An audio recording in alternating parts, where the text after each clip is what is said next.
le vamos a dar paso a la siguiente exposición, que es la exposición de la doctora María Mercedes Schwenemann, justamente, que tiene que ver con el peregrinar de una flor americana, su presencia en los templos jesuíticos. Bueno, buenos días a todos. Es un gusto estar nuevamente en este congreso, que sé con qué esfuerzo lo organizan, y voy a ir directamente a mi trabajo para ahorrar tiempo. Le agradezco la aclaración del salto, y bueno, vamos a empezar. Esta investigación aborda, digamos, la presencia y la vigencia a través del tiempo de una imagen, la imagen de la pasionaria Ombrukuya. Parecería trivial hablar de una flor, pero bueno, yo me dedico al arte, entonces a partir de este trabajo va a ser justamente una manifestación artística y sobre ellas la investigación. Esta representación de una flor americana ha sido siempre apreciada y en muchas épocas y en otras olvidada. Vamos a analizar el recorrido histórico que la hizo peregrinar en una intensa travesía, sus desplazamientos desde nuestro continente periférico a los lugares centrales durante la evangelización, y en primer lugar de la mano de los cronistas y viajeros, y luego de las órdenes religiosas. Esta flor es de increíble belleza, como todos la conocerán. Fue el origen de un extenso y controvertido debate que se suscitó dentro de las órdenes religiosas. El conocimiento de los indígenas también fue de gran apoyo en el orden botánico por el uso que le daban en distintos lugares del continente, desde México hacia el sur. De igual modo, los jesuitas encontraron su utilización entre los guaraníes, a quienes respetaban en este sentido, dado los profundos conocimientos que tenían sobre la clasificación de las especies. Ellos eran adelantados en cuanto a la clasificación, destacándose por el uso farmacéutico y el uso en los rituales. Podríamos decir que su huella nunca se perdió.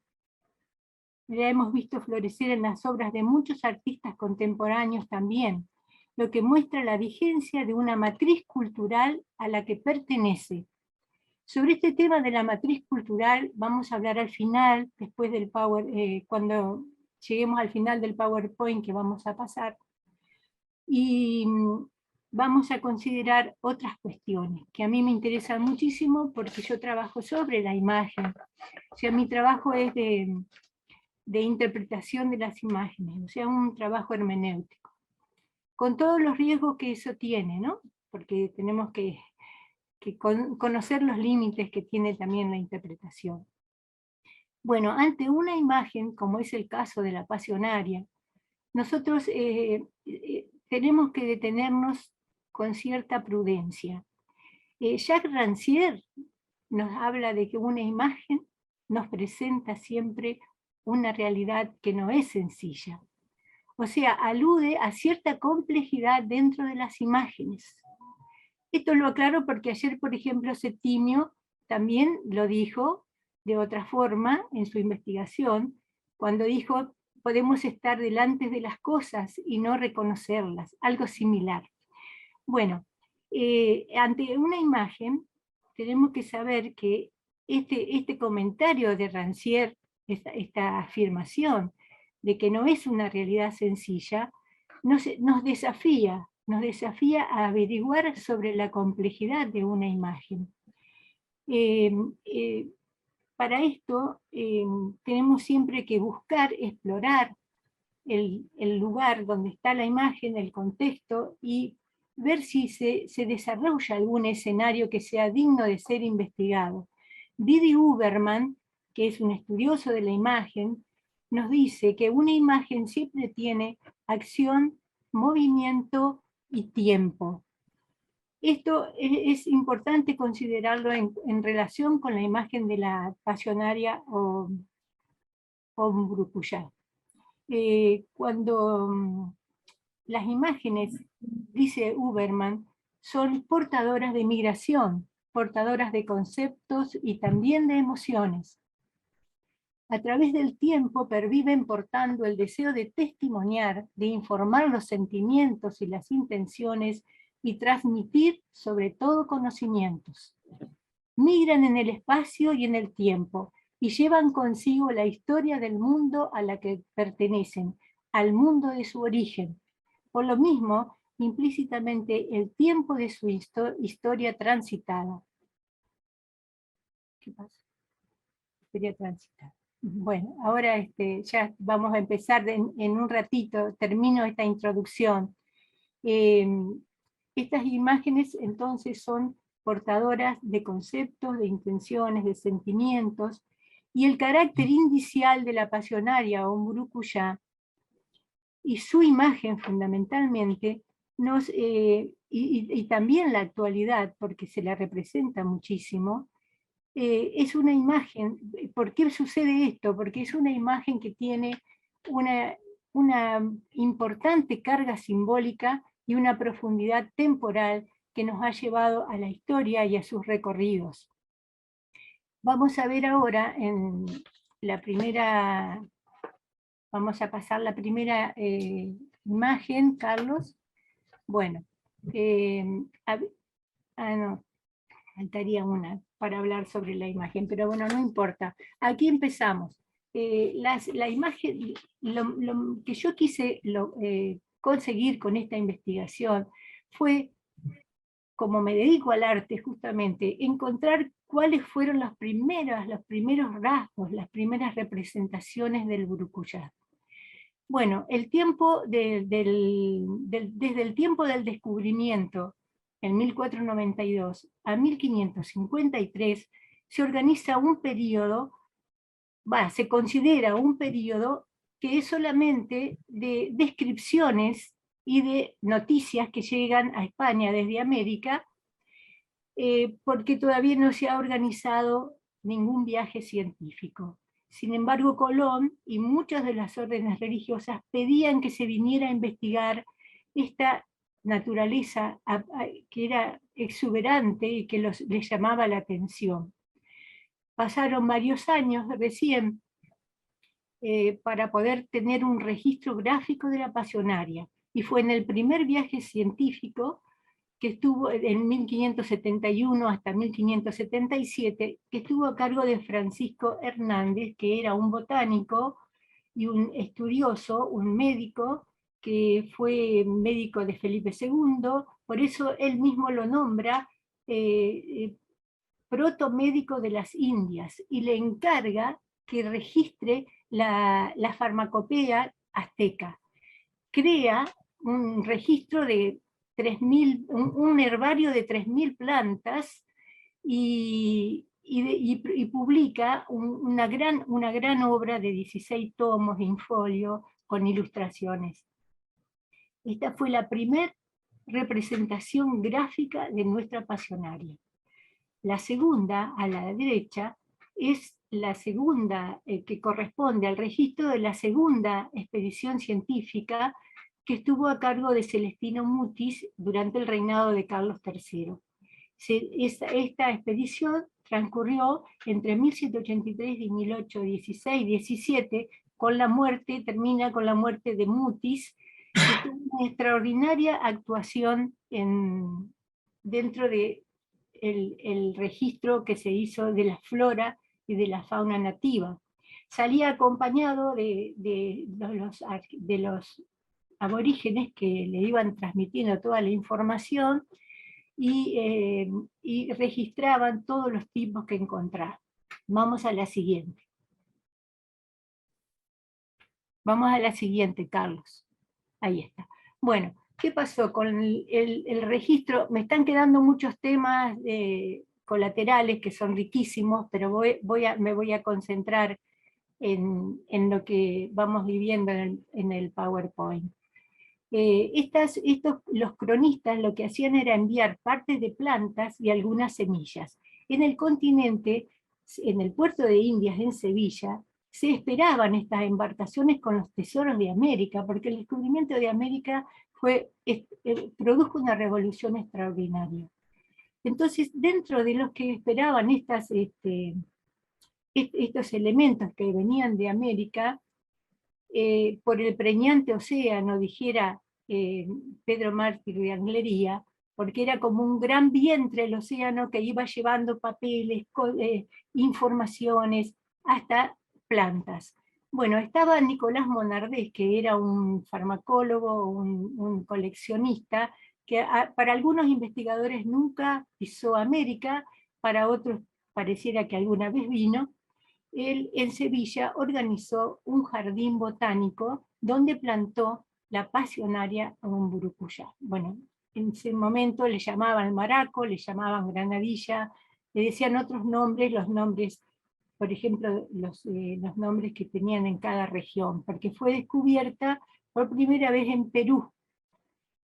Pedro Cieza de León, el cronista, envía toda la información sobre el maraco o granadilla, y en los primeros jardines se la llamaba así.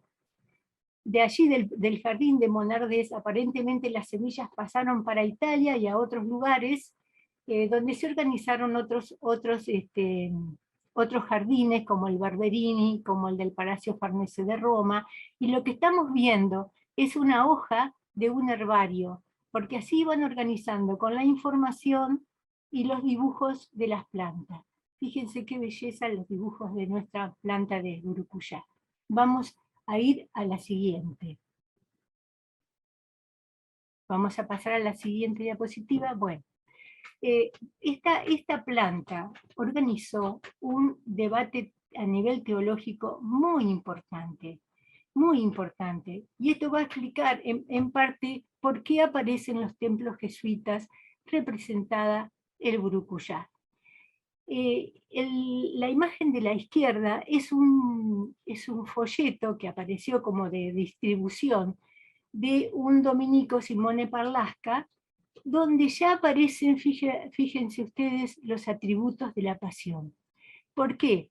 Porque iban las investigaciones que pasaban desde América y se iba abonando la idea de que esta planta en realidad era un regalo de Dios que había dejado en la naturaleza americana para mostrarnos posiblemente, como decía Antonio de León Pinelo, el paraíso en América.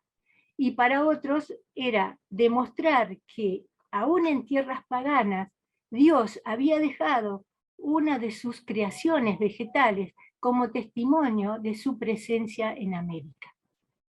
Y esto hizo que la analizaran de distintos puntos de vista.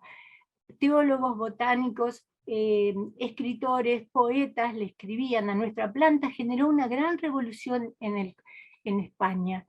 Y es así que empiezan a describirla como la planta de la pasión, porque en su interior, como ustedes pueden ver acá, hacen referencia a la corona de espinas, a los 12 pétalos que en realidad son 12 sépalos, son 6 sépalos y 6 pétalos, que son los apóstoles, la columna de la flagelación, ustedes esto ya lo seguramente sabrán, y los clavos, la corona de espinas, y los clavos que justamente, fíjense que se llaman, en el orden botánico también se les dice estigmas.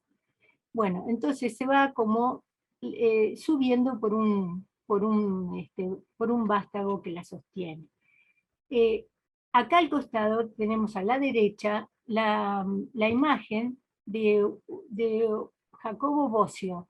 Bueno, con Jacobo Bosio hay un punto muy importante, porque él está escribiendo su obra cumbre, que es La Cruz del Calvario, y llega la visita de Emanuel de Villegas, que va desde México, y le dice, en tu obra vos tenés que publicar esta planta, porque es tanto lo que se la considera tan importante, porque está representando justamente el sacrificio en la cruz. Y bueno, lo trata de convencer. Por otro lado, hay otras opiniones diferentes, como la del padre José Acosta, que es un escéptico en relación con la simbología con la que van cargando la planta y la publica. Es esta que vemos acá, a la derecha, Jacopo Bosio, y 1618, y con los atributos de la pasión. Vamos a la siguiente, Carlos. Bueno, entre los jesuitas estaba este sacerdote que para nosotros es conocido dentro de las doctrinas guaraníes, el padre Eusebio Nierenberg, que era amigo de Pinelo, amigo, perdón, de Monardés, publica su pasionaria. El padre Nierenberg era profesor de Historia Natural en Amberes, y siempre, como los jesuitas tienen esa formación tan humanista y tan respetuosa de Dios, para la mayor gloria de Dios, así reconocen los tipos en la naturaleza, y él propone leer esta representación de la pasionaria como si fuera un texto. Y publica en 1634 su pasionaria, que está inspirada en la de Bosio, fíjense, si las podemos comparar. Vamos a ver la siguiente. Vamos a la siguiente, Carlos.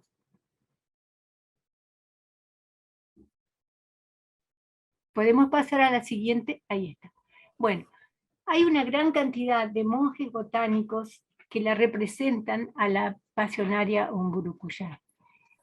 Muchísimas referencias hay en las obras de los jesuitas, del padre Sánchez Labrador, del padre Lozano, pero de todos ellos yo elegí al padre Pedro Montenegro, porque acá tenemos su libro, La materia médica misionera, comparada con la materia médica de Dioscórides, porque desde la antigüedad el ser humano registró las plantas porque la naturaleza era su farmacia. Entonces hacían registros de plantas vivas, y uno de los manuales primeros que se usó hasta el Renacimiento fue la materia médica de Dioscórides. Entonces nosotros tenemos con el hermano Pedro Montenegro la materia médica misionera, donde en el capítulo 4 él publica 3 pasionarias. Se dice que estas pasionarias las toma, o las sobre todo las imágenes que están dibujadas en tinta china, de Guillermo Pisón, o Piso también le dicen, que fue un naturalista que registró la flora y la fauna de Brasil. Tenemos 3 registros de pasionarias: la amarilla, la guaraní, que le llama la incarnata, y los detalles de las hojas y de la flor, por ejemplo. Pero fíjense que padre Pedro Montenegro, que tuvo una importante actuación en 1702, llegó a las doctrinas, llegó en realidad a Córdoba, después pasó a las doctrinas, y estuvo también como médico auxiliar en Colonia del Sacramento, asistiendo a los heridos, y murió en Mártires. O sea, este es un dato importante porque también Mártires es un lugar que se está investigando ahora sobre la ruta jesuítica. Estas pasionarias son bellísimas y no tienen, fíjense ustedes, como él era médico, era científico, no tiene los atributos de la pasión. Bueno, vamos a la siguiente, Carlos. Bueno, acá nos encontramos con Antonio de León Pinelo, que fue un investigador, un historiador, que trabajó mucho en Perú. Él estudia mucho la granadilla y con los signos de la pasión, ¿no es cierto?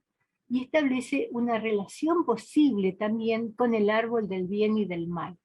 Acá en estas imágenes hemos descubierto unos detalles importantes, porque en 1783 Celestino Mutis, el de la segunda expedición científica, le pide a Vicente Albán que haga 6 cuadros que retraten los usos y costumbres del lugar de Colombia, con todas sobre todo sobre la vestimenta. Entonces aparece la señora con su negra esclava, y en la cartela de la izquierda dice árbol de la granadilla, porque también discutían si esta planta era no estaba definido si era una enredadera o era un árbol, y probablemente representaría el árbol del bien y del mal. En el detalle, si bien en la cartela dice árbol de la granadilla, fíjense ustedes, en el detalle de la derecha, nos encontramos con nuestra hermosa planta de burucuyá, que va ascendiendo por el tronco de un árbol, porque ella crece así, muchas veces desarrolla un tronco tan grande, esa liana, que parece un árbol, y su copa arriba de los árboles, y arriba hay un detalle interesante, porque hay un pájaro, que son los que después van a multiplicar las plantas de pasionaria, que siempre aparecen por todos lados, y tiene fauna asociada, que es una mariposa anaranjada. Bueno, esta es una aclaración nada más, porque para poder reforzar el argumento de que es no era el árbol del bien y del mal, sino que se redujo todo después a ser la representación de la pasión. Vamos a la siguiente, Carlos. Bueno, acá nos vamos a encontrar con una obra que es maravillosa, porque va marcando la importancia que tiene la pasionaria dentro de las órdenes religiosas. El cuadro de la izquierda es un cuadro anónimo del siglo XVIII, donde está la Virgen de la Merced y los santos de la orden, que son San Ramón Nonnato y San Pedro Nolasco. Bueno, si queremos leer la iconografía de la Virgen, tiene los grillos y tiene el escapulario, y le está pidiendo que formen la orden mercedaria, rescatando a los cautivos. Por eso tiene los grillos ahí. Bueno, ¿qué pasa? Después aparece un cuadro anónimo que se llama Pasionaria Mística. Fíjense ustedes que ha sido reemplazada la Virgen, que está parada en el cuadro de la izquierda, como está en realidad representada saliendo dentro de una flor de burucuyá, y los santos tutelares de la orden ahí observándola. Y arriba, bueno, el Espíritu Santo. Este cuadro se expuso en Chile en el año 2009, es un cuadro que pertenece al museo de la zona andina, y me parece que con este cuadro nosotros tenemos que darnos cuenta de la importancia que ese debate a nivel teológico generó sobre la imagen de la pasionaria. Vamos a la siguiente. Vamos a la siguiente. Bueno, acá vamos a ver motivos florales en los templos jesuíticos. En general, ¿no? Tenemos acá un nicho de Jesús de Tabarangüe. Fíjense cómo siempre se decoraron todos los templos con flores. La de la izquierda, la de la derecha, perdón, es de Trinidad. Y vamos a ir a la siguiente. Vamos a la siguiente, Carlos. Bueno, acá tenemos una flor, la puse primera justamente porque a mí me preocupa mucho que se desaparezcan toda la ornamentación, o vaya diluyéndose la ornamentación que hay en los templos jesuíticos. Y la foto de la primer foto es del convento agustino de Malinalco en México.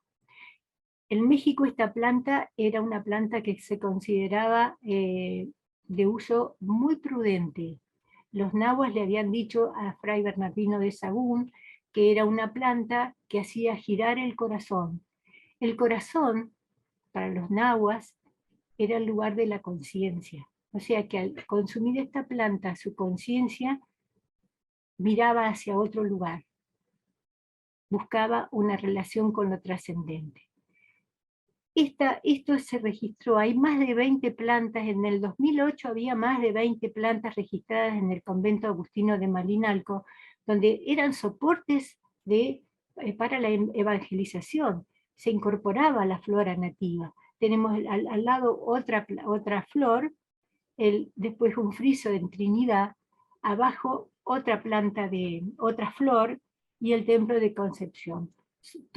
para mostrarles la importancia que ha tenido la ornamentación floral dentro de los templos jesuíticos. Y lo de Malinalco aparece porque es necesario que nos pongamos a estudiar cuanto antes la identificación de las plantas que se usaron en las misiones jesuíticas de guaraníes, para poder saber por qué, porque la pasionaria no aparece porque sí en los templos. Vamos a la siguiente, Carlos. Acá estamos en el portal de, bueno, la puerta de los padres, a la izquierda hacia el patio de San Ignacio Mini, y el portal de la sacristía del cual hablé en el otro congreso. Bueno, aquí está representada como siguiendo la helicoidal de la columna, como queriendo hacer una salomónica, la guía de Burucuyá sobre la columna. En la puerta de la sacristía hay un detalle que es muy importante. Vamos a la siguiente, Carlos. En el arranque, después de los bulbos, de los bulbos que hay de la planta de acanto, que tiene espinas, que hace alusión al camino del sacrificio, comienza el arranque, digamos. Después de eso aparece esta primer imagen, que es la representación de la pasionaria y de un pájaro que está libando de ella, porque Burucuyá quiere decir reunión de insectos, o de unas mosquitas que van a la planta. Y esto estamos demostrando que el friso también, como hablamos el año pasado, que va en una especie de camino ascendiendo en el portal de la sacristía de San Ignacio, son pájaros y son flores de la flora nativa.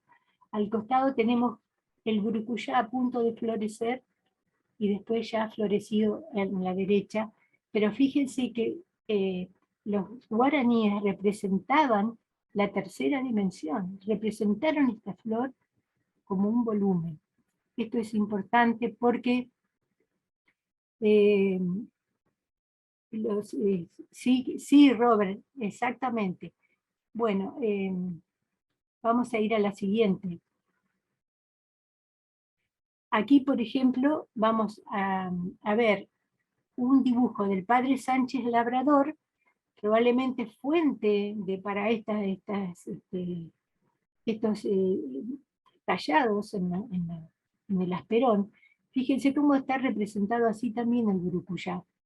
Y al lado hay otra, esto es un grabado volante de 1610, después del primer volante de Parlasca, que es el que es similar a la obra a la granadilla del padre Nierenberg, pero la traje a colación porque no era solamente Parlasca, sino que después se siguieron haciendo publicaciones de la granadilla como La Flor de la Pasión. Vamos a seguir a la siguiente.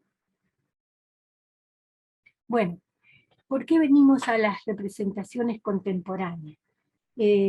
Porque la planta de burucuyá y su representación, digamos, es como dice Enrique Dussel, una imagen tiene una dialéctica entre su presencia y su representación. Acá vamos a encontrar cómo los artistas actuales representan a la pasionaria. Encontramos a la primera imagen es de Marcela Cabuti en Puerto Madero, en el dique 4, luego sigue Miguel Achén. En el 2019, Marcela Cabuti de nuevo fue convocada para decorar una estación de subterráneos en Buenos Aires, y despliega toda una gran cantidad de guías de pasionarias, pero de la pasionaria silvestre, la más común que vemos todos en los cercos. En el mismo año se pinta un mural en Posadas, en el muro que se hizo ahí en Posadas, donde está todo el ciclo de la pasionaria representada. Vamos a ver acá también una imagen que tiene que ver con los diseños de la moda. Juana de Arco tiene una colección donde aparece el ñandutí, el burucuyá. Y la última imagen de la derecha es de Liliana, de una diseñadora paraguaya, Lili Cantero, que como un regalo le envió una vez a Messi unos botines customizados por ella con la flor del burucuyá. Y desde entonces Messi le sigue pidiendo los botines a Lili Cantero. Bueno, vamos a la siguiente. Eso es digamos, para mostrar la vigencia de la flor. También cuando nosotros andamos caminando, ser más atentos, porque a veces lo cotidiano nos vuelve indiferentes a las imágenes. La pasionaria siempre nos va a aparecer. Fíjense, estas dos primeras fotos en una calle de una sierra, las sierras de Guadarrama en España, caminando con mi familia, y a la derecha, hace poquito, en Uruguay, en un cerco, encontré la pasionaria, la color blanco, ¿no? Bueno, vamos, porque es lo que yo siempre digo, la pasionaria nos va a salir a nuestro encuentro en cualquier lugar. Vamos a la siguiente. Bueno, aquí estamos al final del PowerPoint. Me quedaron muchas cosas para contar, sobre todo de la historia y de todo ese debate que se generó en las órdenes religiosas, y principalmente en la orden jesuítica, que fue siempre amante de la naturaleza y estudiosos, porque eran grandes científicos que vinieron a nuestro continente. Bueno, pero acá lo que yo quiero hablar es de la matriz cultural de nuestros pueblos guaraníes, porque esto es un pequeño recorte de mi tesis doctoral, que es muy amplia y que yo quería transmitir todas estas inquietudes, porque si no, esto queda como olvidado. Y a mí me llevó en la investigación de la pasionaria hasta las aldeas guaraníes, donde estuve con ellos, y donde llegué a conocer que aquellos brebajes que preparaban desde México hacia el sur se siguen preparando en los que participa la pasionaria, pero fundamentalmente en los usos sagrados que tienen los guaraníes en el tabaco. Vamos a hacer una diferencia entre lo que son las drogas psicodélicas y lo que son las drogas enteogénicas.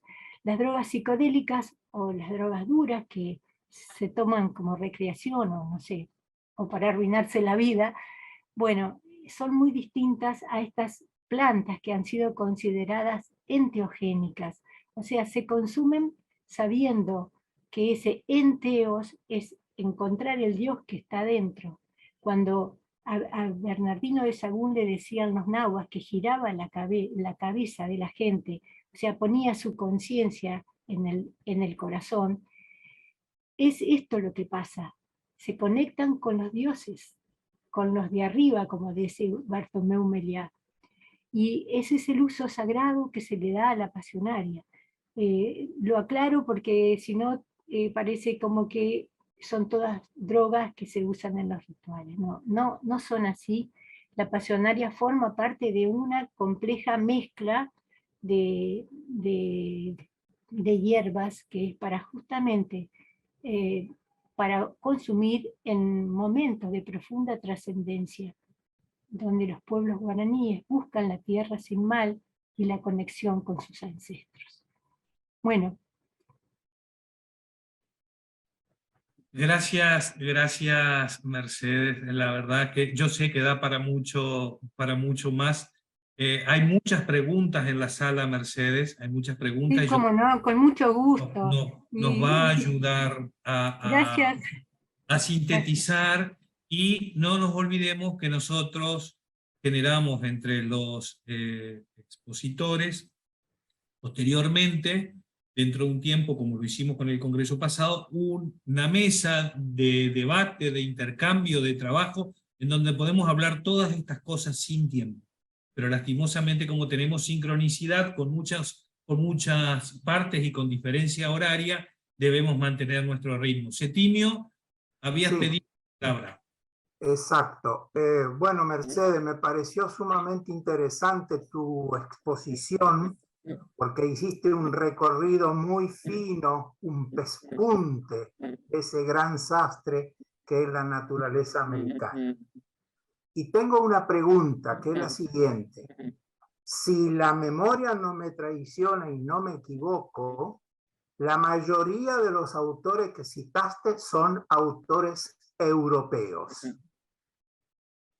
¿Qué pasó con don Bernardino de Sahagún y su Códice Florentino? No tengo presente en este momento, en las 1400 imágenes que lo integran, si hay una pasionaria.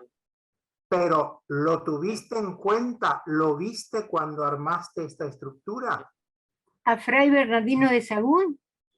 Sí. Sí, lo he leído, pero no lo coloqué dentro de este recorte que hice ahora del trabajo.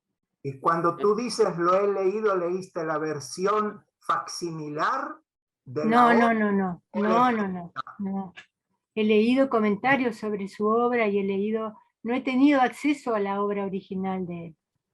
Hay una edición facsimilar que hizo el gobierno de México, muy bella, para lo cual transportaron un equipo de especialistas mexicanos a Florencia, porque Florencia no quiso prestar el original para imprimirlo en México. Fabricaron el papel especialmente para esa edición y realmente es un libro espléndido que en lugar de estar encerrado en una biblioteca tendría que estar circulando en las escuelas, donde el libro tiene una historia muy curiosa porque Sahagún, digamos, el proceso cultural que se hizo de los frailes que llegaron a México hizo que de alguna manera se destruyera una buena parte de la cultura indígena. Y se dieron cuenta de que dentro de poco tiempo no le quedaba más nada. Entonces Sahagún, a su vez, vuelve a llamar a los protagonistas y los pone a trabajar. El libro se empezó en el 1547, se terminó en el 1584, sufriendo la censura de la orden, y la primera parte del trabajo, que son cerca de 20 años, es la escritura en náhuatl, y después la traducción. Y los artistas fueron los mismos indígenas del lugar, que habían los tlacuilos. Los tlacuilos, sí. Los tlacuilos, exactamente. Por eso te preguntaba, porque me extrañaba que no estuviera dentro de este mundo que mostraste. No, yo le agradezco muchísimo, Septimio, mucho sus datos y todo lo que me ha contado. Ojalá pudiera acceder a esa publicación mexicana. Gracias, gracias. Robert había pedido la palabra. Gracias, muy interesante. Mira, hay un códice, el Códice de la Cruz Mariana, que fue elaborado por los franciscanos de Tlatelolco, más o menos en los años 1540, con conocimiento de los usos prehispánicos de las plantas por los nahuas en México Central, que está disponible en diferentes formatos, que es muy interesante. Y también el Códice Florentino está disponible en formato PDF en el Internet, muy extenso. Y finalmente, el comentario sobre Malinalco. Hay varios estudios y hace años yo estudié el asunto de la incorporación de iconografía prehispánica en el arte cristiano en el siglo XVI. Y como había comentado en el chat, los artistas que pintaron los murales de Malinalco incorporaron iconografía para convertirla en otra cosa, que según los agustinos, que no tenían mucho conocimiento sobre las creencias prehispánicas, era un paraíso terrestre, pero lo convirtieron en canción florida, que es canción sagrada en las creencias prehispánicas. Gracias. Sí. No, gracias, Robert. Gracias. Muchas gracias. Doctor Juan Antonio Siller Camacho. ¿Está silenciado? Sí, voy a ser breve. Hice un comentario en el chat. Huastepec es un sitio mesoamericano, prehispánico, muy cercano a la ciudad de Cuernavaca, al sur de la Ciudad de México, en donde se estableció el segundo hospital de América, después del de la Ciudad de México, pero básicamente este hospital se abastecía de la herbolaria medicinal indígena, que en este lugar se traía de distintas regiones, es decir, en este sitio se aclimataban plantas, se reproducían y muchos de estos trabajos de recopilación que hizo Francisco Hernández se hicieron a partir de esta información indígena directa y de los tlacuilos que eran los que los dibujaban. Entonces, el sitio existía y tenía una tradición mesoamericana muy importante ya para el posclásico en Mesoamérica y utilizado en el siglo XVI en este segundo hospital o primero de herbolaria en América. Gracias. Muchas gracias. Qué buenos datos. ¿Alguien Realmente. más? María Alejandra, Esteban, Esnijur. Quiero agregar algo. Sí, sí, ¿Puedo? Mercedes. Sí, Mercedes. Sí, que así como la pasionaria, también aparece en los templos la yerba mate, porque, bueno, hay que ver el tema de la relación de los jesuitas con estos conocimientos y con los guaraníes, ¿no es cierto? Porque al principio también la yerba mate fue prohibida y después se la aceptó y después se la representó en los templos, porque según los guaraníes es por el árbol de la yerba mate que vuelve la sangre de los ancestros, por eso ellos se reúnen para tomar el mate, y tal vez nosotros hacemos lo mismo cuando aparecen los amigos, ¿no? Hacemos circular nuestros sentimientos a través del mate. Bueno, con la pasionaria pasa otro tanto. A partir de todas estas informaciones, yo he visto que mucha gente ha cambiado y mira la planta y las representaciones de otra manera. Inclusive, esta artista que generó mi trabajo de tesis, que recién me preguntaban si tienen acceso a él, la tesis está en el repositorio académico de la Universidad Nacional de La Plata, resguardada, y hay un código que yo lo pasé después para poder acceder. Es una tesis larga y bueno, aclaro esto porque recién lo preguntaron, pero bueno, ahora ya no me acuerdo de dónde estábamos hablando, ¿no? Pero creo que es importante seguir investigando. Yo ahora estoy queriendo averiguar, investigar sobre algunas otras representaciones en los ornamentos de las iglesias jesuíticas que también están del lado paraguayo. Mercedes, tenemos una pregunta de la señora Elizabeth Fleitas. Sí, cómo no.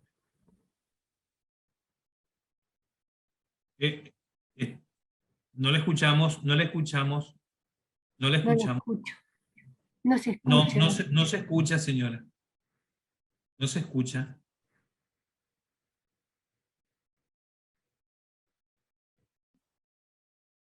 Ahí está silenciado, ahí está silenciado.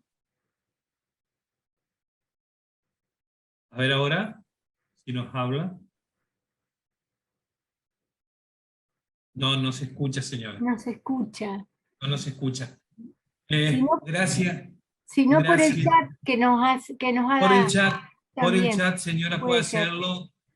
Sí, si le escribe por el chat, por ahí se la puede responder la doctora Mercedes Joel. Yo les agradezco muchísimo que me hayan dado la oportunidad de presentar, aunque sea un pequeño recorte de toda esta investigación, que para mí es apasionante como la pasionaria. Gracias, muchas gracias a todos que escucharon todo y que me han hecho hermosos comentarios. Gracias.